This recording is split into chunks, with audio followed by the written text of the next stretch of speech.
Check, check, check. Hey. So it is 1:02 in the AM, Central Standard Time.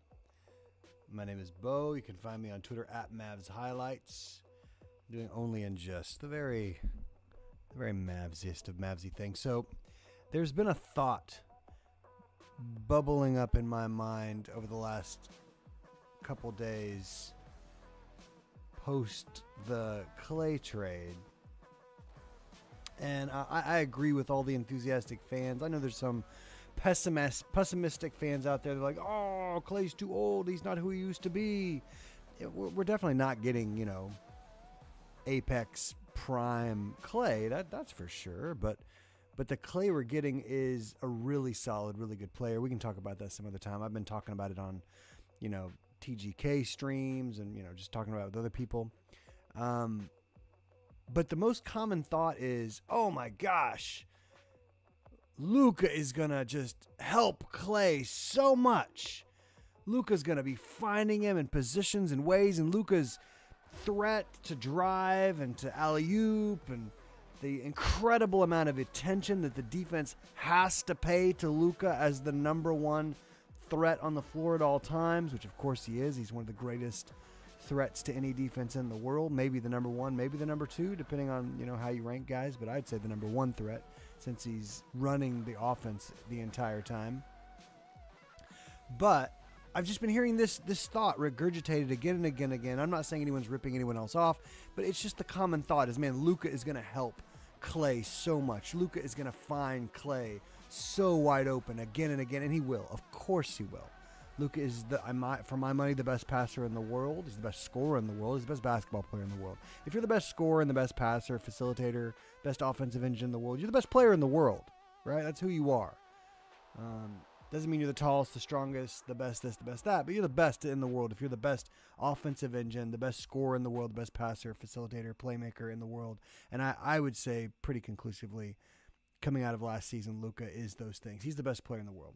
So Luka is absolutely going to be huge for Klay. Klay is going to be benefiting. He's going to be reaping the benefits of the incredible Luka bump in ways that few players are really ready to receive, right? He is such a great catch and shoot shooter. I mean, he's up there.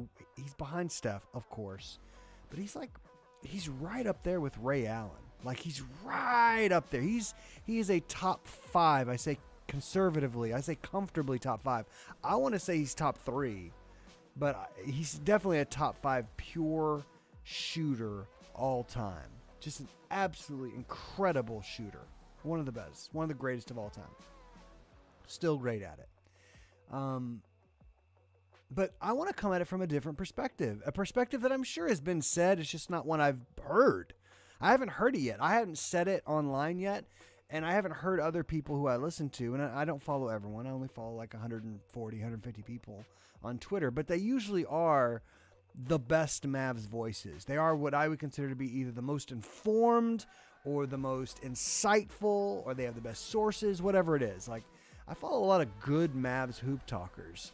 And I have yet to hear someone really hone in on or write a think piece on or really dive deep on this side of the Klay edition.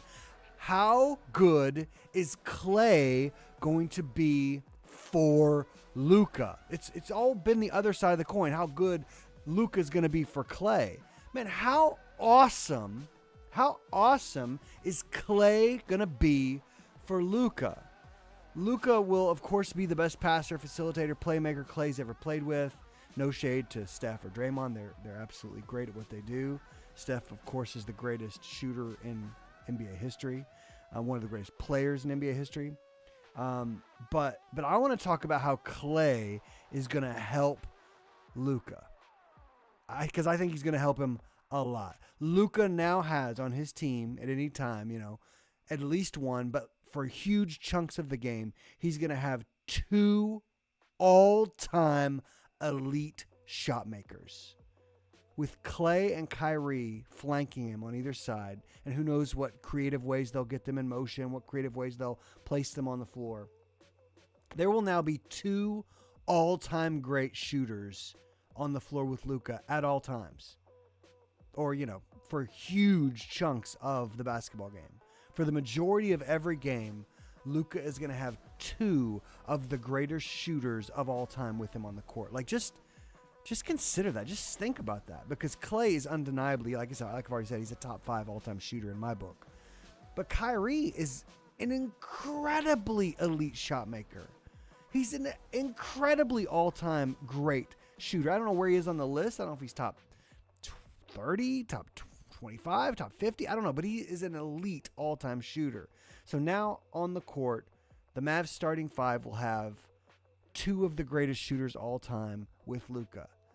How are defenses going to try to handle Luka now? Because every coach, every defensive coordinator, those coaches, when they get in their meeting rooms, they go, how do we stop Luka? How do we stop Luka? What's our strategy in slowing Luka down? And some coaches go the complete opposite way of like, well, we're going to let Luka get his, but we're going to stop his teammates. And how has that turned out for people? Not well. Not well. So this idea of we can cheat off of Derrick Jones Jr., that's gone. We can cheat off of PJ Washington. You're going to see defenses try to do that, but I bet you're going to see PJ in the corner more than ever before now. More than ever before you'll see PJ in the corner. They might put him in some action, which would be good for his offensive career, of course. But I don't think you're going to be able to cheat off of PJ too often because of where they'll put him on the floor, where they'll run him in actions. And so you're really going to put people in the position of hanging with Luka off of a Derek Lively or Daniel Gafford screen. Good luck. Or cheating off of Kyrie or Klay. Luka is the greatest scorer in the world. There's no one defender that can stop him. You got maybe 1 or 2, maybe a very, very small handful that can slow him down because they have the right mix of strength and athleticism and speed, right? But Luka will figure all that out.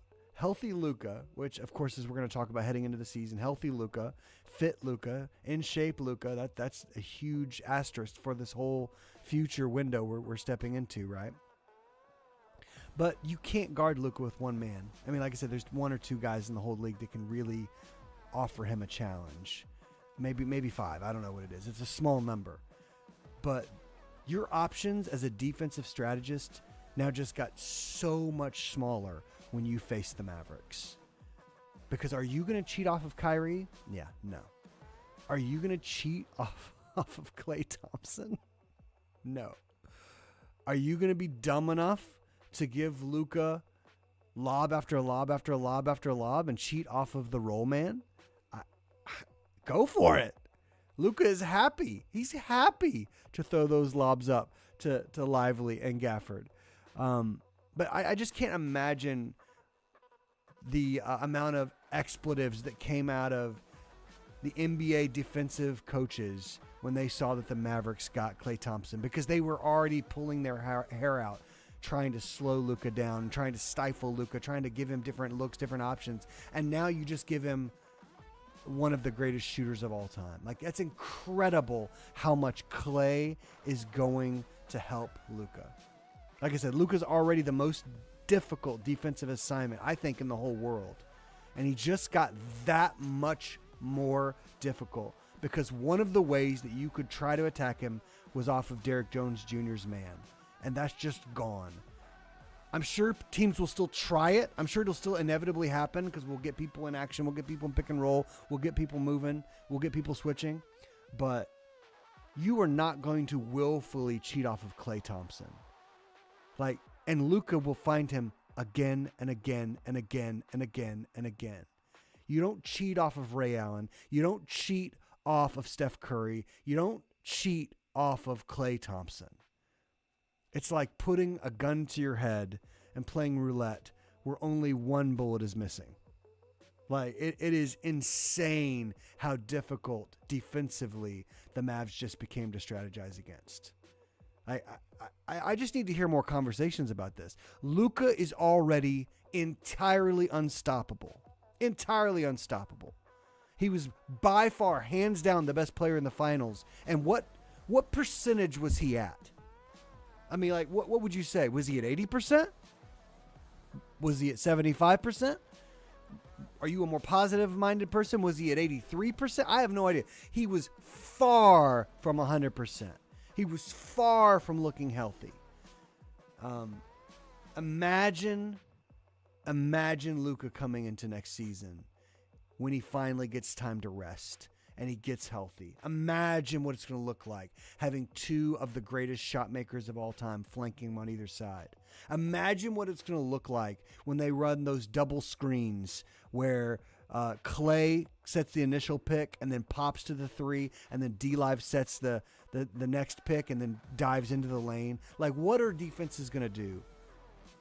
I predict right now his scoring may go down because his assists go so far up, but like, I predict more lobs from Luka than we've ever seen before. I predict more paint scoring than we've ever seen from Luka before, like more of those sweet little off the bank one-handed shots that he loves to float in there off the glass. Like, defenses are just going to lose their minds. They're just not going to have an answer for Luka. They already had none, and now it's just that much harder. Like, how are you going to attack Luka when Klay's on that side and Kyrie's on that side and D-Live is hard diving into the paint? What are you going to do? What are you going to do as a coach? It's just going to be insane for Luka. Not just for Klay. It's going to be great for Klay. It's going to be great for Klay. He's going to get so many wide open looks. That's been said 1,000 times already. I've already seen, so many tweets online about that. So many comments about that. How many great looks Klay's going to get from Luka especially, but also from Kyrie. Absolutely. So totally true. But how good for Luka is Klay going to be? I think it's just going to leave us just absolutely awestruck at how easy the game is going to look next season for the guy who already made the game look stupidly easy.